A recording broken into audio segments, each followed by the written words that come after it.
Well, good morning, everyone. Welcome to this webinar on how to document employee conversations. I hope everyone can hear me okay. Basically, as I mentioned in the chat function here, please use either the chat function or the question feature on the side there to ask any questions that you might have. If you've attended any of these sessions before, I like to keep them fairly brief and allow for some time to answer any questions that individuals might have at the end. If of course we run out of time, please feel free to reach out to me, and we can certainly discuss any questions that you might have about this particular topic, or really any other topic as well. So, for those that don't know me, my name is Chris Broughton. I'm with a company called Upsourced HR. So what we do is we partner with organizations to support their people and their HR needs. So we either work as your HR department, or we support your existing HR department. So some of the things that we do include looking at policies and procedures, HR audits, performance management, compensation review, workplace investigations, as well as HRMS or HRIS implementation as well as support. So if most people, I believe, here have worked with us in the past, so I appreciate that. So one thing I want to note is that if you are part of a unionized workplace, please review your collective agreement. There could be some stipulations in there as to what information can be collected or how it should be collected. So again, if you're part of a unionized workplace, just make sure that you follow any of those guidelines outlined in that collective agreement. So the first question is, why should I document these conversations? And really, documenting these employee conversations serves as a record of the conversation. And so we'll kind of get into some more of the conversation, or the different types of conversations in a bit here. But really, it just kind of serves as that documentation to say, what was said, what was agreed upon. It helps to establish a timeline of events. So the more that we are collecting this information, the more that we can kind of outline a little bit of that timeline is kind of what's happened and what's transpired over the course of the employment with this employee. And it can help to prove what steps were taken throughout the process. And again, whether it be some of the informal conversations or more of the formal conversations, these are all good records to have, and it can help prove, again, what type of steps were taken. So just something to note, that just doing a little bit of research here, but the average cost to defend a wrongful termination is between $15,000 to $20,000, and that's just kind of a rough estimate and kind of the average cost just to defend. That's not necessarily just considering if any damages are awarded in the case of a wrongful termination. So it's important to note why documenting certain conversations is extremely important, because it can help obviously reduce the cost to either defend it or in the case or kind of more extreme cases, as well as some of the damages that might result from a wrongful termination suit. So what to include? What do we want to include in that documentation? And again, we'll kind of look through a couple of the different scenarios here in a minute here, but just as a general idea of what to include in when you're documenting employee conversations is really stick to the facts.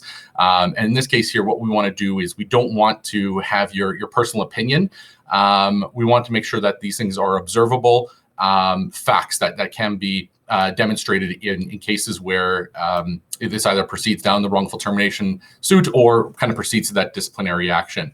And really kind of what I mean by facts is things like, some of the, your opinion, I should say, would be things like, this person is irresponsible. Well, why are they irresponsible? And really kind of dive down into what makes that person irresponsible. So are they missing deadlines? Are they showing up to work late? Those are things are kind of facts. But your statement about someone being irresponsible is not necessarily a fact. It's an opinion.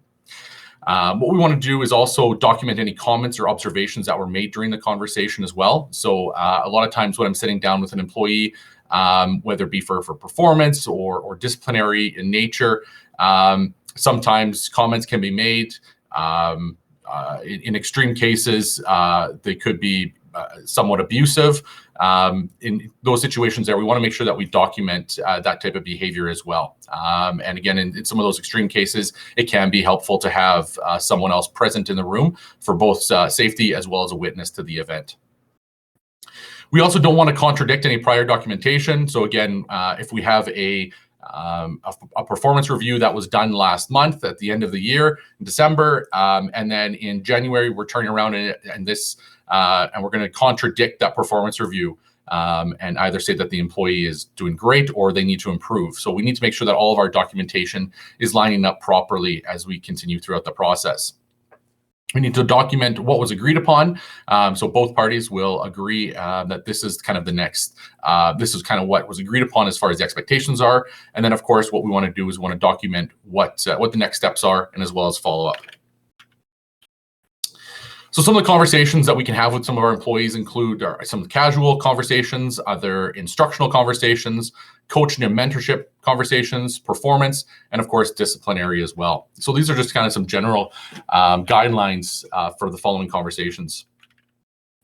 So some of our casual conversations, these are some of our informal conversations about primarily non-work related topics. So whether you're talking about what they watched on TV last night or maybe the hockey game, generally these aren't conversations that we're going to document.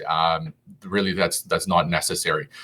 It might be a good idea to keep track of things like if you're discussing names, so their spouses' names, children's names, anniversary dates, birth dates, whatever it might be.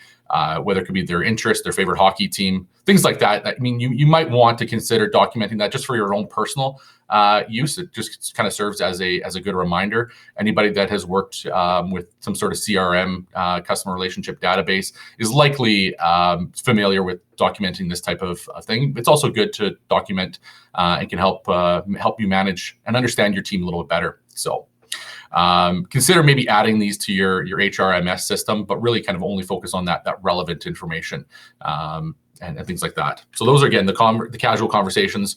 No real need to document unless you just kind of want to serve as a reminder for yourself. Some of the instructional conversations that you might have. So these are conversations related to either teaching or training. Things like policy training, safety training should be documented and signed off by the trainer and the trainee. So we want to make sure that things like, if you're covering your harassment and violence policies, that yes, you are having an individual sign off on those policies.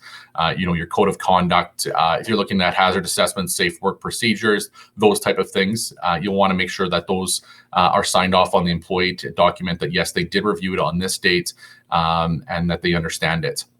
Things like training on how to use computer software. I mean, if I'm going to sit down with an employee and instruct them on how to use Microsoft Word, that's not likely something I'm going to need to have them sign off on. But if you have a formal training program, there could be maybe a certificate. Again, that might be something useful to have, but it's not necessarily needed to have a signature or a sign off on. But it is something good to have that type of documentation for that. Any coaching and mentorship. So if it's a formal coaching program within an organization, there's usually some form of documentation already part of that program.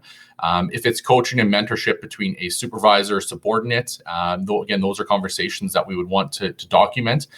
It isn't necessarily something that we're going to be signing off on every session.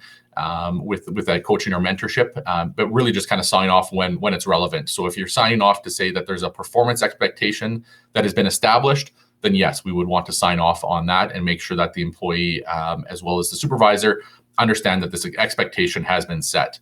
But if you're discussing maybe strategies on how to deal with another employee, that may not be something that you would need to sign off on, and no kind of real form of documentation that might be required in that case there. Performance. So these are kind of the performance management, those type of conversations. So performance expectations should be clearly outlined with the SMART. So again, if you're familiar with the SMART goals, those kind of should be clearly outlined with those SMART goals attached. So specific, measurable, that type of thing, and have that clearly outlined in those performance expectations. Outline what each person is responsible for. And so if the supervisor is responsible for something in the performance expectations, so whether it be training or something like that, make sure that it's clearly outlined that that person is responsible for that. And then again, sign off on that document to make sure that, again, all parties involved are aware of what the expectations are and that they understand how they need to contribute to those expectations. And of course, this is something that you can include in your HRMS system and or the employee file when you're setting those performance expectations and goals for kind of the next year, or if you have it kind of through your onboarding process. And just a note, if you do need some help looking through your performance management program, we can certainly assist with that as well. So getting on to kind of the disciplinary action, this is kind of where we always say document disciplinary actions, including verbal. And so the idea of verbal disciplinary action, so a verbal warning, really needs to be followed up with some sort of written documentation to say that that actually happened. The reason for that is, of course, we need to make sure that these things are documented and that they can be proven. So again, when we're looking at the disciplinary action, we want to present the facts. As I mentioned before, stick to what was observed throughout that and the kind of behavior was observed or what type of actions. We want to indicate which expectation was not met. So clearly outline whether it was a policy that was broken or a goal that was not reached. We want to make sure that that is clearly outlined and make reference to the policy or the goal that was set, and make reference to any type of previous documentation that you might have at that point. Instruct the employee on how to improve. And so if we're talking about a policy or procedure that was not followed, indicate that the expectation is, of course, that you will continue to follow that, or that you will begin to follow that policy or procedure in the future. Next, you want to indicate what will happen if the expectation continues to not be met. So what happens if the behavior continues? Again, clearly outline, making sure that the employee knows that, if this is a verbal warning and your progressive disciplinary procedures state that the next step is a written warning, clearly outline that, if the expectation is not met, a written warning will be filed with the employee. And so making sure that that is specific language is in there. Present the opportunity to ask for input or feedback from the employee. So indicate, maybe give them the opportunity to present any comments or feedback. And then have the employee sign the document indicating that they received a copy as well. So that making sure that, of course, that is signed off to say that they understand the expectation, understand that this is now, they understand kind of what that expectation is going forward.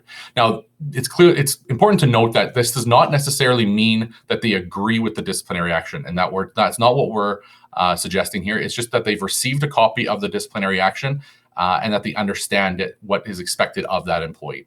Okay.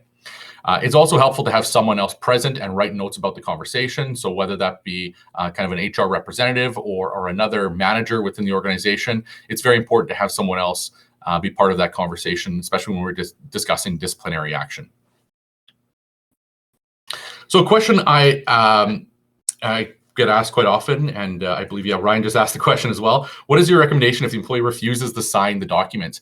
And this happens probably more often than people think, but really at the end of the day, what I've done in the past is I will have another person present during those disciplinary meetings, if possible, just basically write in the employee signature portion, just refuse to sign, and that other person would sign, basically indicating that that was delivered to the employee.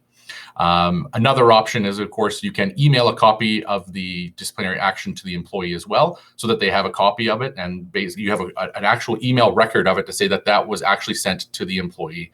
And of course, the expectation is that they would review those emails as well. So I hope that answers your question. But really, if they do refuse to sign, it really doesn't make any difference. And I've had situations in the past where we've had to go through an actual civil suit where we've had brought documentation forward that says the employee refused to sign. The employee admitted that they refused to sign it, and basically at that point there, that it acknowledges that the fact that they actually did witness it or were present for it is just that they refused to sign it. So really doesn't make a whole lot of difference, but it is important to indicate that they refused to sign and have someone else sign off on it to say that they did actually receive it.